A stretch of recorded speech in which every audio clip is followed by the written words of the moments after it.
Il y a quelques jours, je répondais à un sondage sur les lecteurs d'un de mes sites préférés et ils m'ont demandé mon score à ce test qui mesure quelque chose appelé le quotient autistique. Après avoir fait le test, j'ai reçu un score de 26 sur 50, ce qui indique, selon le site, certains traits autistiques. Bien sûr, c'est juste un test sur internet, donc il ne faut pas le prendre au pied de la lettre, mais ça me fait penser à une chose, et c'est que, sur pas mal de mesures, je suis assez éloigné de la moyenne des gens. Pour prendre quelques questions présentes dans le test où j'ai eu un score extrême, je préfère faire les choses seul plutôt qu'avec les autres, je deviens souvent tellement absorbé dans une tâche que j'en perds de vue le reste, je suis fasciné par les chiffres, je remarque tout le temps des schémas qui se répètent, je ne remarque généralement pas les petits changements dans la situation ou dans l'apparence des gens, et finalement les gens me disent souvent que je parle à longueur de temps des mêmes sujets. C'est-à-dire que je suis une personne assez bizarre, mais aussi que c'est justement ces éléments où je suis un peu bizarre qui m'ont permis de trouver une place sur le web et de construire un business. Essentiellement, la seule différence entre ma personnalité dans les vidéos et ma personnalité dans la vraie vie, c'est que dans la vraie vie, je parle moins vite. Aujourd'hui, on va parler de comment vous pouvez identifier ce qui vous rend bizarre et comment vous pouvez vous en servir pour monter votre propre business sur le web. Et pour ça, je vous parlerai non seulement de mon histoire personnelle, mais aussi de celle du génie de la finance Ray Dalio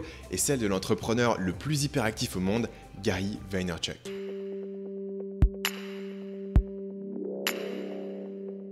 Peter Thiel est un investisseur américain qui a fait fortune en cofondant PayPal. Et dans son livre Zero to One, il expose un point de vue unique sur l'idée de la compétition. On sacralise la compétition et on imagine qu'elle nous sauve du rationnement engendré par le communisme. En réalité, le capitalisme et la compétition sont opposés. Le capitalisme est basé sur l'accumulation de capital. Mais si la compétition est parfaite, il n'y a pas de profit, donc pas de possibilité d'accumuler du capital. La leçon pour les entrepreneurs est claire. Si vous voulez créer et capturer de la valeur de long terme, construisez un business différencié. Si votre site web est en concurrence directe avec de nombreux autres sites qui proposent la même chose, il va être très difficile d'attirer du trafic. La pub coûte cher et vous risquez de tomber dans le pire piège pour tout entrepreneur qui est de devoir baisser vos prix pour essayer de pouvoir grappiller quelques ventes. Ce que ça veut dire, c'est que vous allez devoir trimer sans arrêt pour survivre parce que vous savez que dès que vous arrêtez de travailler, vos concurrents sont en train de gagner du terrain sur vous. Vous vous dites peut-être que ça n'a pas l'air d'être la belle vie qui vous a été promise dans la semaine de 4 heures. Et Peter Thiel est d'accord avec vous. Dans les affaires, l'argent est soit quelque chose d'important, soit c'est tout ce qui compte. Quand la compétition est parfaite, une entreprise est tellement concentrée sur les marges d'aujourd'hui qu'elle ne peut pas planifier sur le long terme.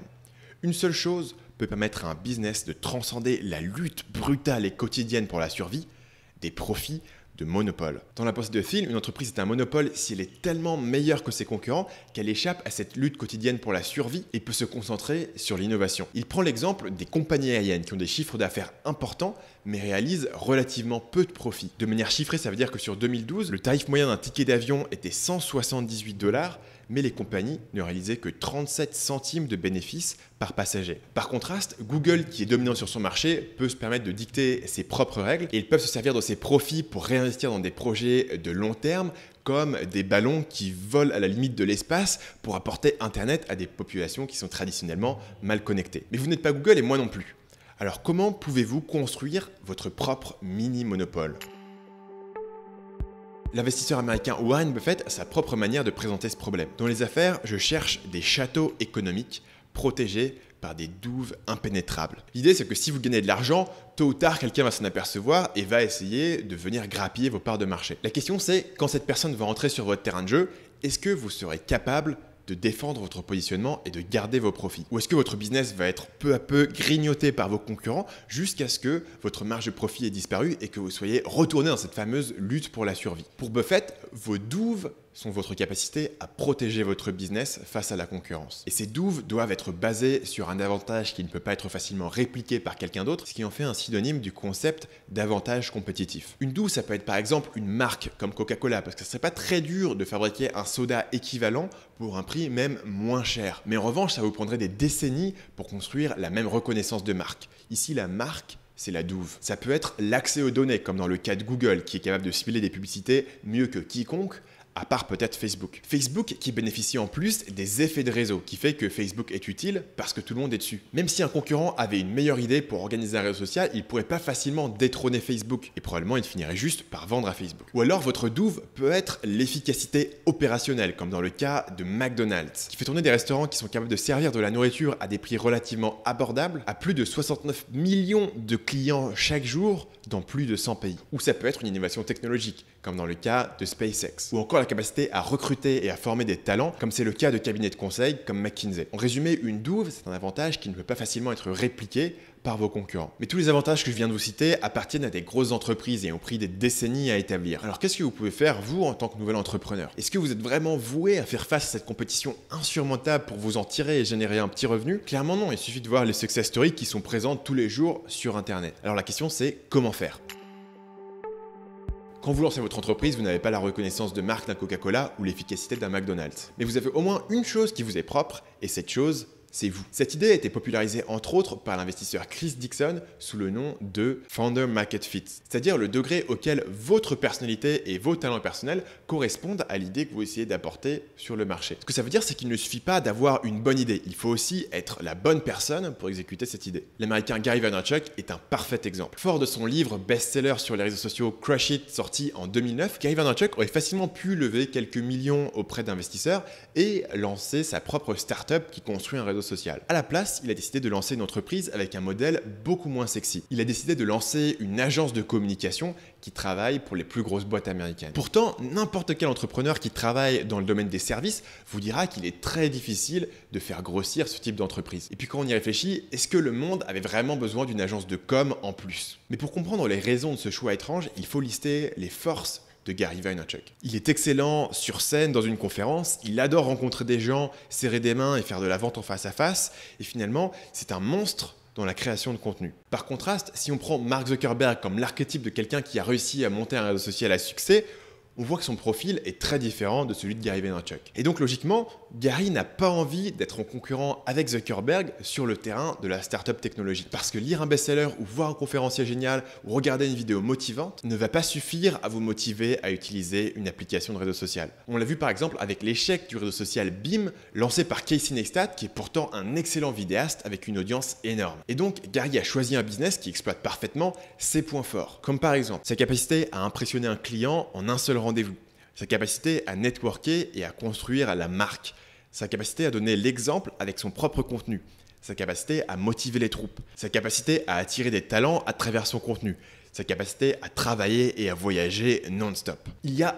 énormément d'agences de communication, mais la grande majorité d'entre elles ne dépassent jamais quelques dizaines d'employés et quelques millions de dollars de chiffre d'affaires. Gary Vaynerchuk a explosé la concurrence et a construit une des agences avec la croissance la plus rapide de tous les temps, qui a atteint en moins de 10 ans plus de 700 employés et plus de 100 millions de dollars de chiffre d'affaires. Ce qui empêche la majorité des agences de grossir, ce sont deux problèmes majeurs. Premièrement, ne pas réussir à attirer assez de clients, un problème que Gary peut résoudre grâce à sa réputation personnelle, son réseau et sa capacité à vendre. Et quand une agence arrive à signer suffisamment de clients, elle se heurte souvent au second problème qui est de ne pas pouvoir recruter, former et gérer suffisamment de personnel talentueux. Ce qui mène à une situation où le fondateur doit faire de plus en plus de choses et où tout repose sur ses épaules et à un moment donné, il ne peut plus continuer à grossir sa boîte. C'est un problème que Gary Vaynerchuk arrive en partie à résoudre via son magnétisme personnel qui attire à lui des employés talentueux et en partie avec une empathie qui est assez surprenante pour un homme qui semble de prime abord aussi agressif.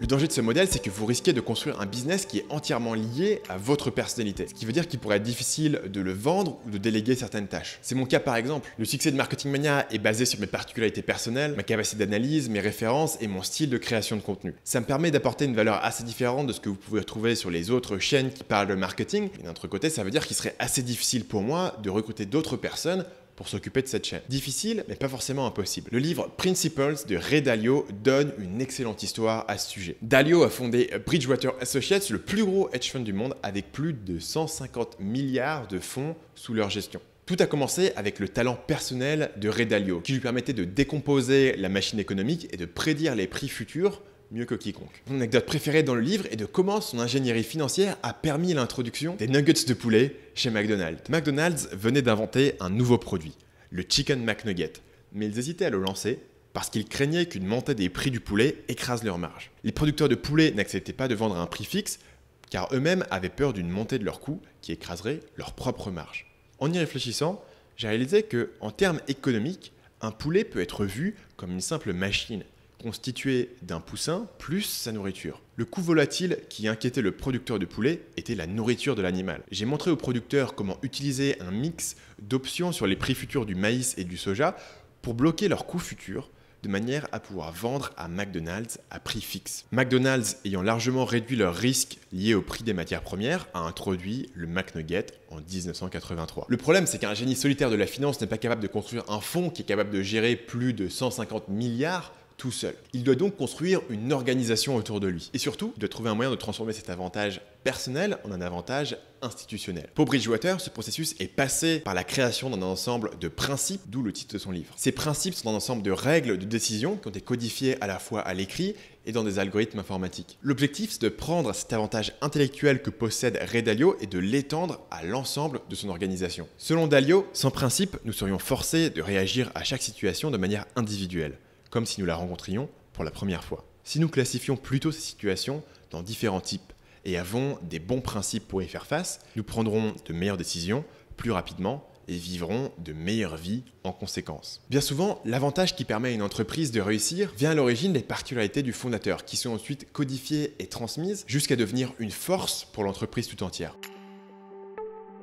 Tous les jours sur Internet, on vous donne des conseils de business qui vont à coup sûr vous rendre riche. Et tous les jours, vous êtes exposé à des gens inspirants que vous avez envie d'émuler. Un jour, vous avez envie de lancer un site de dropshipping, un autre de créer du contenu, un autre d'apprendre le copywriting et de créer des super tunnels de vente. Mais souvenez-vous que même si chacun de ces modèles fonctionne pour quelqu'un, il est très difficile de réussir dans un domaine compétitif si vous n'avez aucun avantage, ne serait-ce qu'un avantage basé sur votre personnalité. J'ai fait cette erreur par le passé quand j'ai lancé Marketing Mania. Le positionnement de départ de mon site était une agence de gestion de publicité Facebook. Une idée inspirée par des entrepreneurs comme Gary Vaynerchuk et l'Australien Dan Norris. C'était une bonne idée et il y avait beaucoup de demandes. Le seul problème, c'est que je n'étais pas la bonne personne pour exécuter cette idée. Au départ, j'étais bon dans la gestion de campagnes Facebook et j'obtenais de bons résultats pour mes clients. Mais à mesure que j'ai commencé à avoir de plus en plus de clients et à commencer à recruter des employés, je me suis aperçu que je passais de moins en moins de temps à faire ce qui m'intéressait personnellement et de plus en plus de temps à faire de la gestion. Mes forces, c'est de lire beaucoup, c'est de synthétiser, c'est de construire des systèmes marketing efficaces et mon business model ne me permettait d'exploiter aucune de ces forces. À la place, je me battais au quotidien sur des terrains où j'étais moyen sans plus. C'était extrêmement stressant et au bout d'un certain point, c'était devenu très difficile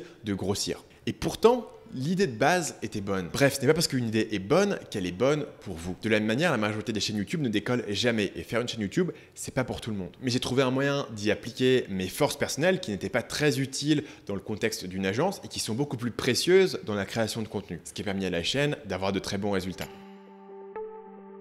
Je vais vous laisser avec 3 idées concrètes pour terminer cette vidéo. Premièrement, demandez-vous qu'est-ce qui est facile pour vous, mais qui est difficile pour les autres. Pour moi, lire beaucoup de livres, ça vient naturellement. Analyser des systèmes complexes comme un tunnel de vente ou une campagne Facebook, ça me semble passionnant. Je suis capable de passer des heures et des heures à lire sur un sujet plus ou moins aléatoire sans me lasser. Pour la plupart des gens, tout ça, c'est un effort. Et ce n'est pas mon cas, et c'est comme ça que j'ai su que je devais construire mon business autour de ces compétences-là. Pour vous, cet avantage peut être que vous adorez planifier des événements, que vous créez facilement des connexions avec des nouvelles personnes, ou peut-être que vous avez une vision unique sur les besoins clients sur un certain marché. Parfois, notre avantage nous semble tellement naturel qu'on ne s'en rend même pas compte, d'où cette seconde question, sur quoi est-ce que les gens vous demandent conseil? Bien avant de commencer Marketing Mania, les gens qui avaient entendu parler de mon travail sur les tunnels de vente me demandaient des conseils pour améliorer leur taux de conversion. Et souvent, les gens qui me connaissaient bien me demandaient des conseils de lecture. Quand ça arrive, c'est un bon indice qu'il y a là une bizarrerie à monétiser. Alors demandez-vous où est-ce que votre entourage vous demande des conseils.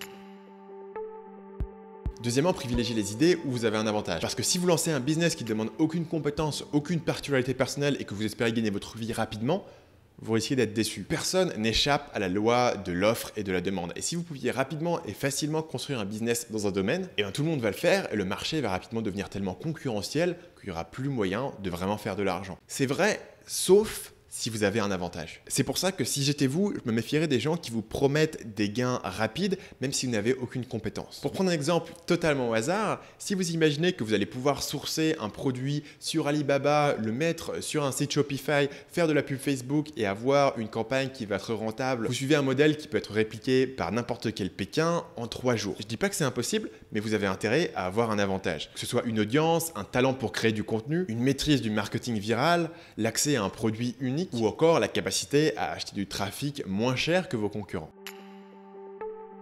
Mais si vous n'avez pas encore de business, tout ça c'est du chinois. C'est normal que vous n'ayez pas encore d'avantage ou que vous n'ayez pas encore trouvé ce qui vous différencie si vous n'êtes toujours pas lancé. Il y a tout un tas de tests de personnalité qui existent, j'en ai fait plein et je peux vous dire que je ne les ai pas trouvés très utiles. L'avantage qui m'a permis de construire Marketing Mania, je l'ai trouvé de façon très graduelle. J'ai commencé par lancer un site dans un domaine qui m'intéressait, la séduction. Et ça m'a forcé à devenir bon en marketing pour pouvoir gagner ma vie. Rapidement, je me suis rendu compte que c'était très difficile pour moi d'acquérir du trafic parce que j'avais d'énormes concurrents qui trustaient les résultats sur Google. Et donc, ça voulait dire que je devais devenir toujours meilleur dans la conversion de mes visiteurs en clients. Et quand je pouvais convertir mieux que n'importe lequel de mes concurrents, je pouvais mettre en place des partenariats d'affiliation. C'est-à-dire que j'allais voir d'autres sites, ils m'envoyaient du trafic et moi je leur payais en échange une commission. Mais si je n'avais jamais lancé ce site, je n'aurais jamais vraiment réalisé l'importance du marketing, ni même que je pouvais développer une compétence unique dans le domaine du copywriting. Et pour terminer sur Gary Vee, il n'a pas commencé en montant une agence. Il a commencé en montant un site e-commerce pour le magasin de vin de son père et avec une chaîne YouTube sur le vin. C'est comme ça qu'il a découvert le marketing web, les réseaux sociaux, la création de contenu, tous les avantages qui ont plus tard mené au succès de son agence. En conclusion, si vous voulez un business rentable, il vous faut un avantage. Et si vous partez de zéro, cet avantage va probablement venir de vous, de votre personnalité, de vos compétences, de votre connaissance d'un marché précis. Mais attention, vous n'allez pas trouver cet avantage juste en regardant des vidéos, en méditant ou en écrivant dans votre journal intime. Vous allez trouver cet avantage en montant des projets et en remarquant là où vous êtes meilleur que les autres. Selon moi, un des meilleurs avantages que vous puissiez avoir, c'est d'avoir une audience qui vous fait confiance. Ça devient beaucoup plus facile de vendre et un concurrent ne peut pas débarquer demain et répliquer la relation que vous avez avec votre audience. Mais attention, c'est pas forcément pour tout le monde. Créer du contenu et développer une audience vous demande d'être passionné par votre sujet, d'être créatif et d'être prêt à mettre l'effort pour créer du contenu exceptionnel. Si ça vous correspond, alors j'ai quelque chose à vous proposer. J'ai créé une formation par email de 7 jours pour apprendre comment construire une audience qui achète. À l'intérieur, je vous explique toutes les techniques de croissance rapide que j'ai utilisées pour construire la plus grosse chaîne YouTube dans ma thématique en à peine un an. Cliquez sur le bouton en dessous de moi pour accéder gratuitement à cette formation sur 7 jours. Si ce n'est pas encore fait, bien sûr, cliquez ici pour vous abonner à la chaîne. À la semaine prochaine.